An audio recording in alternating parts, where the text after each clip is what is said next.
ప్రభుత్వం వచ్చిన తర్వాత దళితుల్ని ఎంత అసహ్యంగా ట్రీట్ చేస్తుందంటే, దళితుల్ని ఎంత అసహ్యంగా ట్రీట్ చేస్తున్నారు. అదే మన జగన్మోహన్ రెడ్డి గారు తన 5 ఏళ్ల పరిపాలనలో కులం మతం చూడకుండా, ప్రాంతం పార్టీ చూడకుండా ఆయన పరిపాలించారు.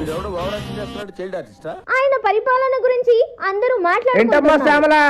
ఆయన కులం చూడకుండా సుపరిపాలన అందించాడా? కోవిడ్ టైంలో మాస్క్ అడుగుతాడనే కదా డాక్టర్ సుధాకర్ రోడ్డు మీద లాగి పిచ్చం చేసి చంపేసింది మీ ప్రభుత్వంలోనే కదా. ఎవరు వైఎస్ఆర్సీపీ కార్యకర్త మరి నన్ను చంపేస్తాడేమో. అనంతబాబు దళిత డ్రైవర్ ని చంపి కారు డిక్కీలో వేసుకొని డోర్ డెలివరీ చేసింది మీ ప్రభుత్వంలోనే కదా. పోలీసుల విచారణలో ఎమ్మెల్సీ అనంతబాబు చెప్పినవన్నీ అబద్దాలేనని తెలుస్తోంది. అక్కని ఏడిపిస్తున్నారని అడిగినందుకే కదా అమర్నాథ్ గౌడ్ ను పెట్రోల్ పోసి తగలబెట్టి చెప్పింది మీ ప్రభుత్వం కాదా?